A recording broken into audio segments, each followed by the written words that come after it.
Quand on pense à l'hypnose, on pense souvent à ça. Mais il y a des sportifs de haut niveau qui l'utilisent plus souvent que ce que vous pensez. Bon, c'est sûr que moi, je ne suis pas un athlète professionnel, mais là, j'ai un appel avec Pete Fry qui aide mentalement de bêche. Axel, what's happening, buddy? Hi Pete, how are you doing? Good yourself? Very good, good. Do what you do is a type of hypnosis in a sense, or? I utilize a bit of everything with what I do, Okay. right? So I don't really frame it hypnosis, yet I do use some hypnosis. Well, I was on Zoom with Jakob last night, getting him ready for Game 5 against Carolina. Yeah. And what I generally do at the end of our sessions, I'll take him through a powerful, I call it a rapid neurotransformation, where like things like every time you get set for a save, you'll hear the word power and you'll feel like the powerful wall that you are. Ici Axel du montage. Vous comprendrez que ça a été filmé avant la Game 5 que les Canadiens ont bien perdu. Dobech a fait 24 arrêts et a laissé passer 5 buts. Donc non, malheureusement, la préparation mentale, c'est pas magique.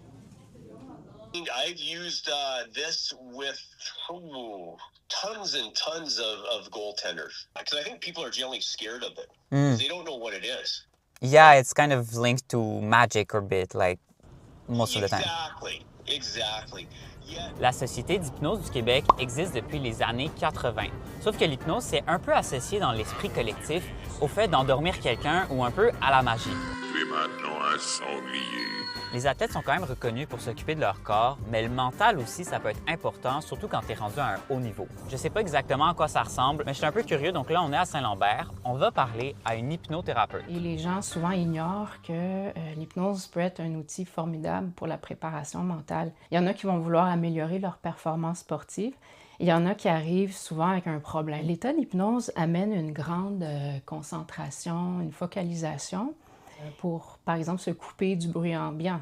On pense, par exemple, aux Canadiens, au Centre Bell, le centre décibel, comme disent certains fans. Moi, je fais du volleyball, généralement. Ce dimanche, j'ai un match. Est-ce qu'on pourrait faire l'exercice rapidement, si ça vous tente? Les yeux. Juste prenez le temps de vous déposer un instant, sentir votre corps installé sur le fauteuil. Remarquez les points d'appui. Cet état-là, ce que ça fait, c'est que ça va ouvrir un canal de communication entre le conscient et le subconscient. En hypnose, on n'est pas endormi. On est conscient, on entend tout ce qui se passe, on se rappelle de tout après, mais on est comme dans un état second. Les gens ne perdent pas le contrôle.